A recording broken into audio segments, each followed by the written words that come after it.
Your presence is no longer needed. Really? How long do you plan to stay here? Leave this house quickly. You incompetent leech living off the money Steve left behind. Disappear. You're in the way. What? Can I really leave? Won't you regret this later? Of course. Don't make me repeat myself. I am Emma, 34 years old, working in the medical field. I met my husband, Steve, a 37-year-old surgeon, 2 years ago at the hospital we both worked at, and we got married. Upon marrying, I quit my job to focus on being a homemaker as per my husband's wish. Currently, I am 5 months pregnant and suffering from severe morning sickness. My husband is a respected surgeon, admired by his peers for his skill. He is kind, gentle, and loved by patients and hospital staff alike. Our marriage is strong, and he is incredibly supportive, actively helping with household chores without a single complaint. Despite his demanding job, his dedication to our family is something I am deeply grateful for. The only concern I have is related to my in-laws. Hey, Emma, I have a request. I'd like to live with my parents and my sister Abby. My dad needs care and I want to support them as much as possible. It will also reduce the burden on my mom. Plus, with a baby on the way, having extra hands will be helpful for you, and it might make it easier for you to return to work. What do you think? That sounds good to me. I'm okay with it. Steve's family is kind, and if I can help take care of your father, it will lighten the load on your mom and Abby. Thank you, Emma. That means a lot to me. My mother-in-law has always been kind to me, and my sister-in-law Abby left a good impression during our family's meeting and our wedding, so I was confident we could build a good relationship. Thus, upon getting married, I started living with my in-laws and sister-in-law Abby. However, this shared living situation would soon change my life. One day, not long after we started living together, I was lying in bed in my room, still suffering from severe morning sickness, when I was called to the living room by my mother-in-law. My husband had left for work early in the morning, and my father-in-law was resting in another room, so it was just me, my mother-in-law, and sister-in-law Abby in the living room. My mother-in-law, usually calm, looked stern. Feeling tense, she suddenly spoke up. Emma, you're hardly managing the household chores, and yet you're lazing around in bed? Since you're not paying rent, I want you to contribute $5,000 to the household every month. This was the start of an incomprehensible discussion. I'm sorry, I've been suffering from continuous morning sickness and have hardly been able to get out of bed. I feel terrible for relying so much on you and Abby for household chores, but I thought I was contributing enough each month. Well, enough. You think a mere $2,000 is enough? We're letting you live here because we thought you'd help with the housework and take care of our father. You're not helping at all. Why did my son even choose someone like you as his wife? There's no need to say something so harsh. When I was young, regardless of morning sickness or anything else, I dedicated myself to my new family. You need to put in more effort. And I'm tired of taking care of that man. That's why I suggested to Steve that we all live together. Steve is a doctor, so $5,000 a month shouldn't be a big deal, right? Well then, I'm counting on you.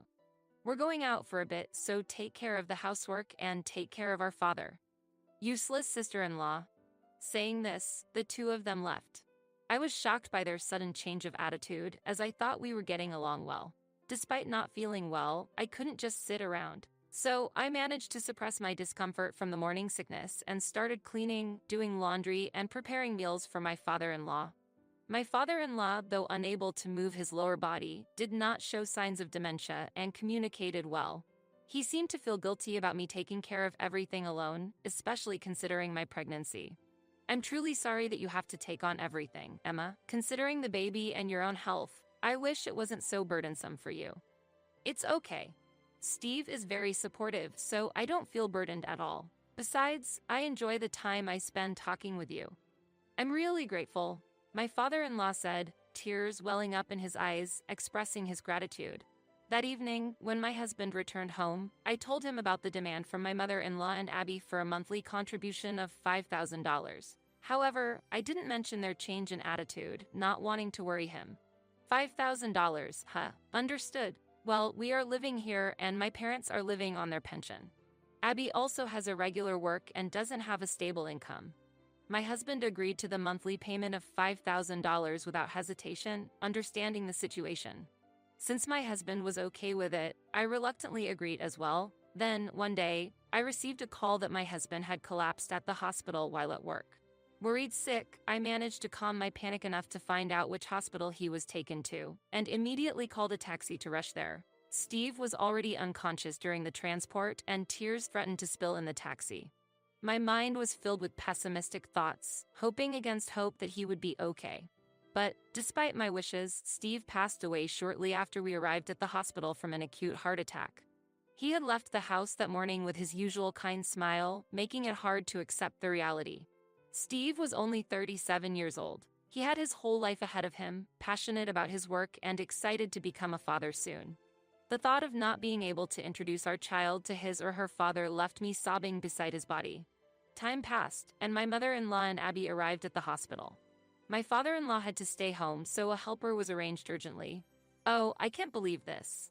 My dear Steve, why a heart attack? Really? This is all Emma's fault. Emma, if you had noticed Steve's health issues sooner, this tragedy wouldn't have happened. You're a disaster. Mom is right. The reason my brother died is because you came into our house. I'll never forgive you for taking him away. I'm truly sorry. Having just lost my husband, my heart was too broken to argue with them. I could only apologize. Maybe it was all my fault. If only I had noticed something was wrong with Steve sooner, he might still be alive. I was tormented by this thought for a while. Eventually, the funeral was held. Many of Steve's friends and colleagues came to say their goodbyes. I felt a profound loss and sorrow from the respect people had for my husband. But I knew I couldn't grieve forever. I have to become stronger for the sake of our child that's about to be born. I resolved. However, my resolve was quickly shattered by my in-laws' words. Look, Emma, just because Steve has passed away doesn't mean you're thinking of going back to your parents' house, right? Well, I'm expecting soon, and the morning sickness hasn't ended, so I might return to my parents' house a bit earlier. What? If you go back to your parents, what will happen to the daily routine here? Who will take care of Dad? You think you can just leave irresponsibly just because my brother died? As for taking care of Dad, hiring a helper could lessen the burden. Hiring a helper? What are you thinking?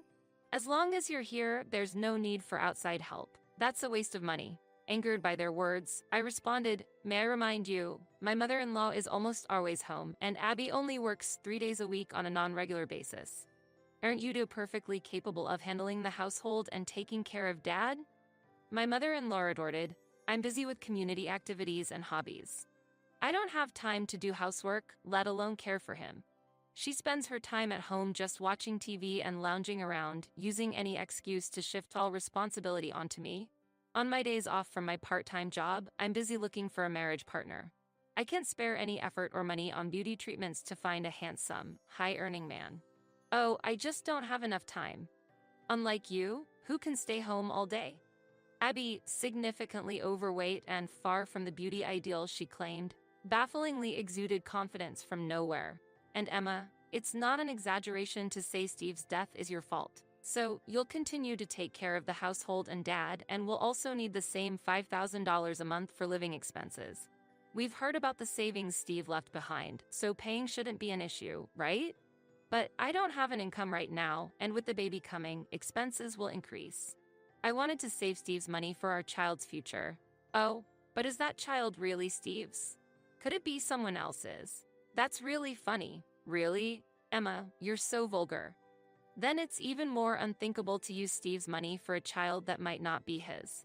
Please wait. This child is indeed Steve's. It's terrible to say such things. But realizing arguing was futile, I gave up on going back to my parents and resigned myself to contributing $5,000 a month for living expenses, continuing the household chores and caring for my father-in-law. It seems excessive for a family of 4 to need that much, especially with pension income. Though I have some savings, I didn't want to dip into the inheritance Steve left, preferring to save it for our child's future. Moreover, returning to my parents would leave my father-in-law without proper care. If helper support isn't an option, going back isn't either. My belly is getting heavier and it's tough, but it seems like I have no choice but to handle the household chores and caregiving on my own. I managed the household and caregiving tasks as best as I could, using delivery services for grocery shopping to keep it unnoticed by my mother-in-law and Abby. One day, while preparing a meal for my father-in-law, an incident occurred. Hey, Emma, can I talk to you for a moment? There's something I need to tell you. Yes, what is it? At that moment, my mother-in-law and Abby were out, and it was just my father-in-law and me at home. I wanted to tell you something while they're not around. Please listen to this. He handed me a voice recorder, and the moment I pressed play, I was shocked. Is this my mother-in-law and Abby's voices? What are they saying? I can't believe this. I heard a conversation between my mother-in-law and Abby. I felt a growing outrage towards them, and it felt like something inside me broke. Unforgivable, absolutely not. From there, my father-in-law and I devised a plan, and I was determined to carry it out. We waited for the night to come. When my mother-in-law and Abby returned home happily, I made them an offer. Mother, Abby, as a token of my gratitude, how about a trip just for the two of you? Of course, my father-in-law and I will stay here. A trip. Wonderful. I want it to be abroad. Emma, that's a great idea. How about inviting 2 friends and all of us going to Europe? Of course, it's fine to invite your friends. Why don't you take a little break for about 2 weeks? Emma, you do come up with good suggestions sometimes. The thought of getting away from this depressing daughter-in-law and that old man, what an unexpected happiness. As a result, they planned a 2-week trip to Europe, including their friends, 1 month later, without suspecting our plan. Then, the day of their trip arrived. After seeing off the 2 who left in high spirits, I immediately started preparing to leave this home. Being in the later stages of pregnancy and unable to carry heavy items, I called my mother to help me. After telling my parents everything, they expressed their anger towards my mother-in-law and Abby but warmly welcomed me to come back home. Then, after completing the moving preparations, I expressed my gratitude to my father-in-law. Though it was for a short time, I am very grateful for your care. After Steve passed away, you were the only one who always spoke to me with warmth. I am the one who should be grateful, Emma, for your caregiving. I'll be living in a care facility from now on, so don't worry. All that's left is to wait for those 2 to receive their just desserts. 2 weeks passed, and the day they returned from their trip came. While I was peacefully staying at my parents' house, my phone rang. My mother-in-law's name appeared on the screen.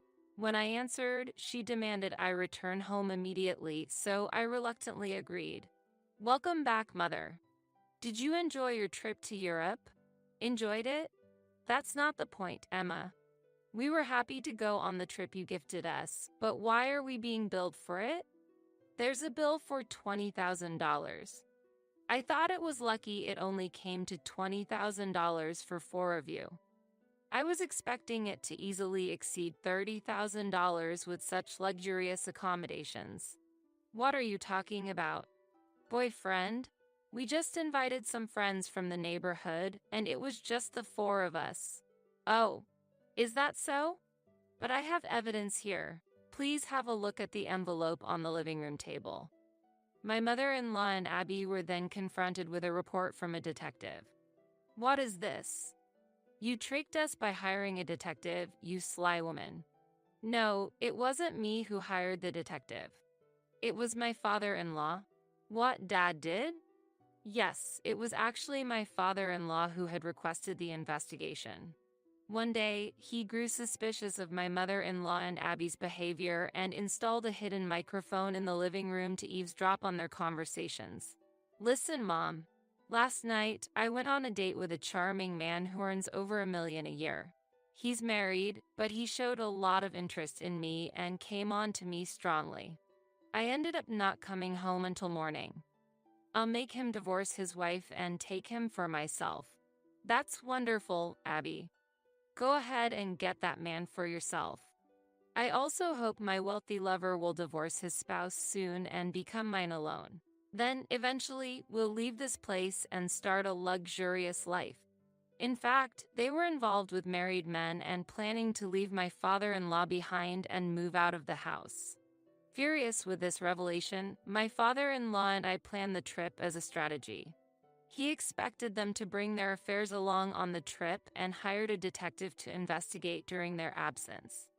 the investigation revealed that the friends accompanying my mother-in-law and Abby on the trip were, in fact, their extramarital lovers. Well, now that it's out, there's nothing else to do but to give up. I'm going to divorce your father and kick that man out of the house. And you, Emma, are no longer needed here. Really? How long do you plan to stay? Leave this house immediately. Leave, you worthless person living off the money Steve left behind. What? Can I really leave? Won't you regret this later? Of course. Don't make me repeat myself. Also, regarding the cost of the trip, you will be bearing it yourself. While I suggested the trip, I never mentioned it would be a gift. Humph, if it's about $20,000, I'll just have my wealthy lover pay for it. Is that so? Additionally, my father-in-law has already moved to a facility. Thank you for everything. Goodbye, and please do as you wish. Thus, I returned to my parents' home, feeling refreshed. After spending some peaceful time at home, one day, my mother-in-law and Abby unexpectedly showed up at the entrance. Emma, we apologize for our behavior up to now. Please come back, sister. I sincerely apologize for everything I've said and done. We really want you back. Oh, what brings both of you here? Why has it come to this? Our relationships outside were exposed, and the spouses are demanding a large compensation from us. I live on a pension, and Abby is in irregular employment with little savings. We don't know how to handle this. In fact, my father-in-law had sent the detective's report to the families of the lovers, resulting in a massive demand for compensation from them. Additionally, they were being sued for compensation for infidelity by my father-in-law as well. Moreover, we haven't settled the $20,000 for the trip yet. Could you possibly share Steve's inheritance with us? I categorically refuse. You treated me like a servant all this time. I cannot forgive you. Besides, the monthly living expenses of $5,000 were being paid out of my own savings, not from Steve's inheritance. What? You had that much in savings? I thought you worked in medical administration at a hospital. No, my daughter is a distinguished doctor at our hospital. My father, who is the director of a large hospital, appeared and informed them of the reality. Yes, I am his daughter and was working as a surgeon, recognized for my achievements and expected to succeed him as the director of the hospital. Steve and I were united by a romance that began at the same workplace. Recognizing the situation, my mother-in-law said, "Then, all the more reason we want you to come back, Emma. The future director of the hospital, please save us from our plight. We're going to suffer under debt. Please help us." Sister-in-law, they pleaded with tears. However, I firmly refused and securely locked the door. The commotion led to a neighbor calling the police, and they were eventually taken away in a police car. Later, my mother-in-law and Abby were demanded to pay compensation by the spouses of their lovers. My mother-in-law also had to pay compensation to my father-in-law. They were also reminded to pay for the trip, resulting in significant debt. The scandal spread throughout the neighborhood, forcing them to move. They now live in a small apartment, juggling multiple jobs to pay off their debts. A deserved outcome. As for my father-in-law, his divorce was successfully finalized, and he enjoys a stress-free life in a care facility. As for me, I safely gave birth to a girl and am living a fulfilling life with the support of my parents. Next month, I plan to return to work, placing my daughter in daycare. I intend to carry on Steve's legacy, moving forward as both a doctor and a mother.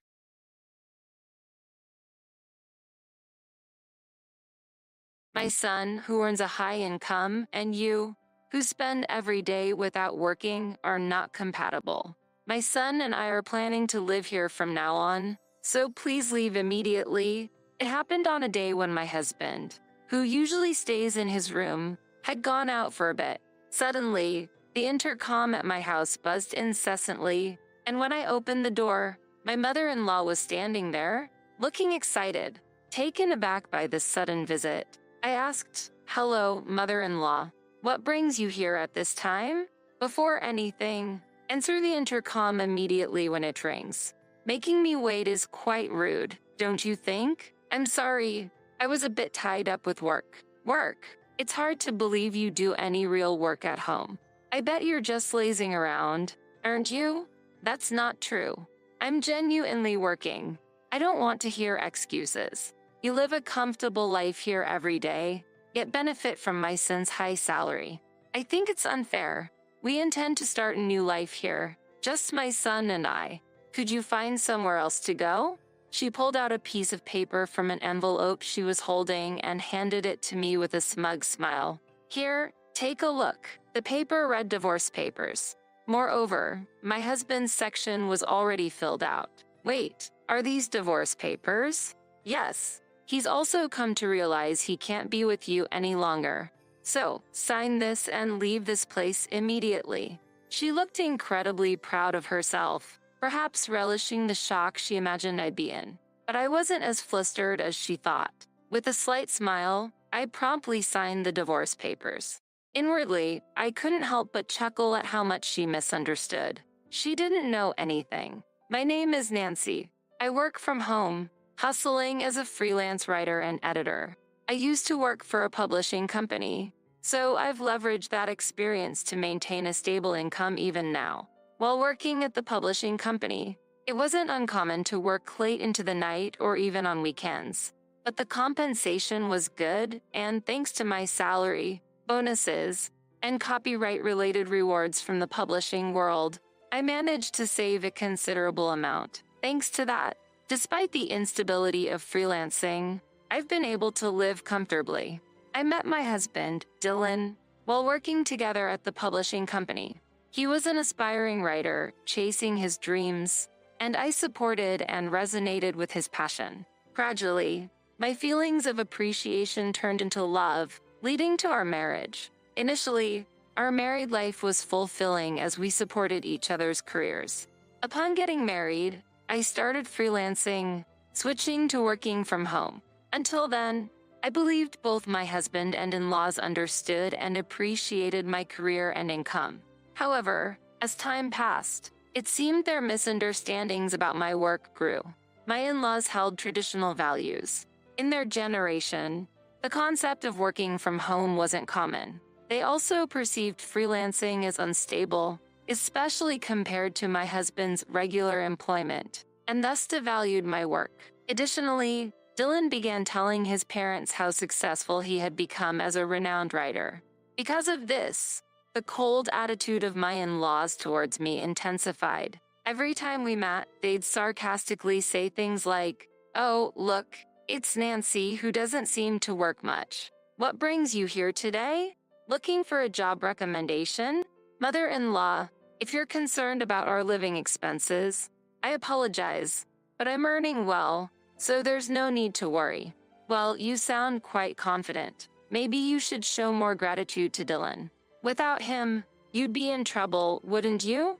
My mother-in-law had old-fashioned values. In her generation, women typically managed the household while men worked outside. Thus, seeing me work from home, she likely assumed I was shirking housework. The story paints a picture of generational and cultural differences, misunderstandings, and challenges within a family. Mother-in-law, freelancing means that you can earn a good income even without going to an office and working from home. Nowadays, with technological advancements, we can work from anywhere, and my job falls into that category. However, my mother-in-law responded angrily, "All you do is talk back. You're such an unpleasant daughter-in-law. It just doesn't look natural for a young woman to be messing around with a computer at home all day." Lately, these kinds of conversations had been recurring, and I was honestly getting a bit tired of it. I swallowed down my retort, thinking, not this topic again. Inwardly, I thought, in reality, I'm the main breadwinner, and I handle most of the housework, but I didn't say it out loud. In the beginning, her occasional complaints only occurred when Dylan wasn't around, but recently, she's been saying them more openly, especially during family dinners at her house, which felt more like a session to criticize me than anything else. Despite being invited, only Dylan's portion of food would be on the table. There was no seat for me, making it very uncomfortable. Moreover, she seemed to badmouth me to other relatives, and I could hear whispered comments, which were very unpleasant. I was often taken aback by her and my father-in-law's attitudes, but Dylan's silence also irritated me. On top of that, they saw Dylan as a successful author and relied on him for money, often asking him to buy things. This was funded by the money I earned. Initially, it was a small amount, but lately, I noticed we were spending almost $2,000 monthly for his parents. I decided to tell Dylan, I want you to stop giving my earnings to your parents without asking me. But his response was colder than I expected. You're earning money while relaxing at home, right? It's easy money, so why not let my parents use a bit of it? Wait, Dylan, do you really think I'm just lounging around at home to earn my money? I couldn't hide my shock at his words. It felt like the last straw. I felt betrayed, confused, and sad. Even though there were challenges with his parents and our differing backgrounds, I believed Dylan was on my side, which helped me persevere. That reassurance was shattered by his words. Dylan, who I thought understood my feelings and efforts, ended up joining those who mocked me behind my back. I remembered our first date when he passionately talked about his work, shared dreams, and values. I was drawn to his enthusiasm and sincerity. But lately, he seemed to have forgotten his dreams and passion and spent his days aimlessly, often engrossed in games. And that figure was completely different from the person he was when we first met. Games aren't bad in themselves, but his obsession made him neglect his passion for writing, which saddened and angered me. I started questioning if I should continue my future with Dylan. If my relationship with Dylan continued, what would become of my life? Even when I tried to imagine a future with him, I could only see a bleak future. Thus, I decided to divorce him and secretly began looking for a new place to live. I searched online for apartments suitable for singles and visited a few properties for viewing.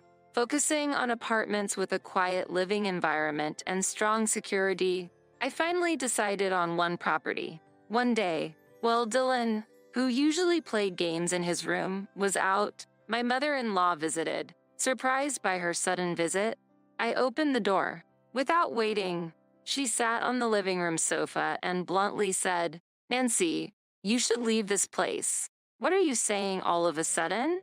I was too shocked to respond. "Isn't it obvious? You're bad at housework, and even after Dylan became a popular author, you haven't changed. Above all, you can't even work properly. But I've told you many times that it's a misunderstanding, haven't I?" However, my mother-in-law interrupted me, smiling gently. "I plan to live here and support Dylan. Taking care of him is much better than looking after that noisy old lady." By noisy old lady, do you mean Dylan's grandmother? Yes, that woman who is technically my mother-in-law. Even though I've done so much for her, she always finds fault. She shows no gratitude, and I'm fed up. If I live here, I can take care of Dylan, and he can focus on his work without any hindrance. Isn't that wonderful? With that, she pulled out a piece of paper from the envelope she held. "So, would you please leave this house immediately?" As I listened to her words, I accepted the divorce papers she held out. They had been signed by Dylan. Did Dylan really sign this? A little while ago, I suggested to Dylan that it might be better for both of you to get a divorce. It seems he was fed up with you two because he signed it without hesitation, she said with a playful tone. Everything that followed happened so quickly. I took my pre-packed bags and promptly decided to move to a new apartment. During the move, I also managed to file the divorce papers, and a new life began.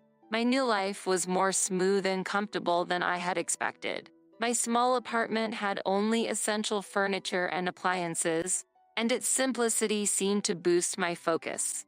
I was free from complications, and each day was calm and peaceful.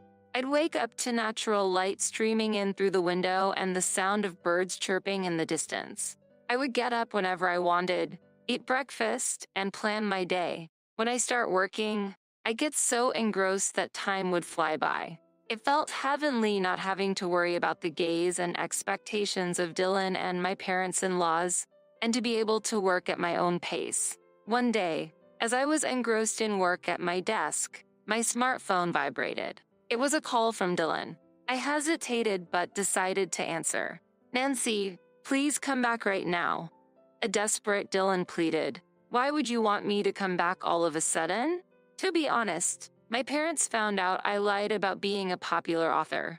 I'm under immense pressure now. They're even talking about moving in, expecting to live off my earnings. So, please, can you come back? I see, but returning isn't that simple. You chose to sign the divorce papers, didn't you? So did I. We're not on the same path anymore. So deal with your issues yourself. It's none of my business. His voice was a mix of desperation and sadness. But I believe we should be together.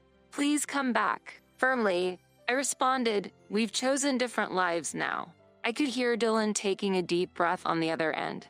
"I understand, but since the divorce, there have been many troubles, and it's costing me a lot. I need assistance with expenses like the care fees for our parents and compensations for the chaos it caused. Why are you suddenly talking about this? I think your decisions played a part in ruining all of my plans. How dare you? Remember when we were married how you and your parents mocked me? I didn't want to say this, but now you seem like an enemy. Your financial troubles arise because you don't work properly. Find another way to sort it out. I wish you wouldn't rely on me for everything." With that, I ended the call. Despite numerous subsequent calls from Dylan, I blocked him and changed my number. A few months later, I happened to pass by where his house used to be. Instead of his house, there was now just an empty land.